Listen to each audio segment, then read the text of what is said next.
her side in difficult times. Ready to share with her and an ex-husband Pao, who after many years of absence has changed himself to want to continue with her. Jame or Pao? Who will be the man Tu Diep chooses? As a long-time audience, can you give any advice?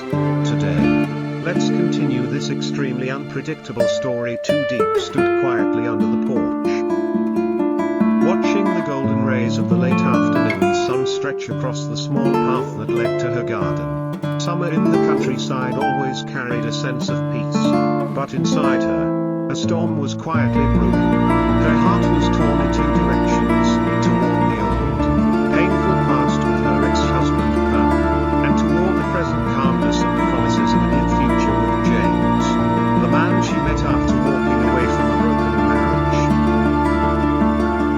Pao had returned after years of silence, not with excuses or grand gestures, but with quiet presence. He didn't beg for forgiveness or try to reclaim what was lost.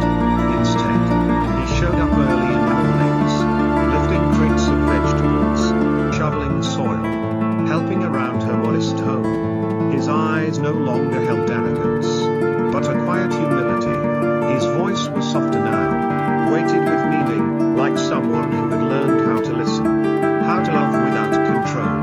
Tu Diep couldn't deny that every time he stepped into her yard, her heart skipped a beat, not because she still loved him, but because memories are sometimes heavier than feelings. James, on the other hand, was a completely different story. Gentle, reserved, and steady. He didn't speak much about love, but every glance, every gesture he made her feel safe. He'd hand her a glass of water without being asked, hold her hand briefly when they rested from the garden, or quietly observe her as she shared dreams of a little house nestled in nature. James didn't enter her life like a storm, he came like a stream, slowly healing the dry, forgotten corners of her soul. She once believed she'd never love again. Pao had hurt her deeply enough to make even the strongest woman wary of opening her heart.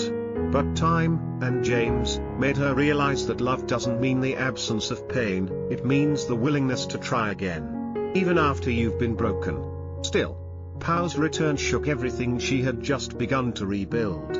Part of her wanted to give him another chance, to see if the man standing in front of her now was truly different from the one who had left her behind.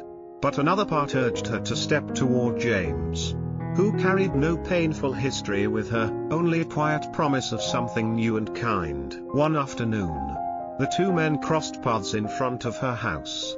Pao stood still, looking directly at James, not with jealousy or anger, but with the calm recognition of someone who knew he might be too late. James didn't posture or stake his claim. He simply turned to Tu Diep and asked gently, "Are you okay?" Neither man tried to win her over in that moment. And that, more than anything, left her heart even more tangled. That night, she couldn't sleep. Rain tapped lightly against the roof, as if the sky was trying to wash away the feelings she couldn't name. In her journal, she wrote, "I don't want to choose someone just to have someone to lean on. I want to choose a path that allows me to be free, to be me." The next morning, she met them both. She didn't hold anyone's hand or whisper words of love. She simply smiled, gently but clearly, and said, "I can't choose either of you right now. Because what I need isn't who is better. What I need is to know that I'm truly ready to love again." James nodded and took a quiet step back. Pao bowed his head and softly thanked her. There was no bitterness in their eyes, only a touch of sadness and a deep respect for the woman standing before them. And so Tu Diep walked away, not toward one man or the other, but back to herself, to the version of her she had lost somewhere between heartbreak and hope. Love hadn't ended, nor had it begun. It was simply being kept safe for another day, when her heart no longer trembled with fear, and when she could love again, not from need, but from wholeness.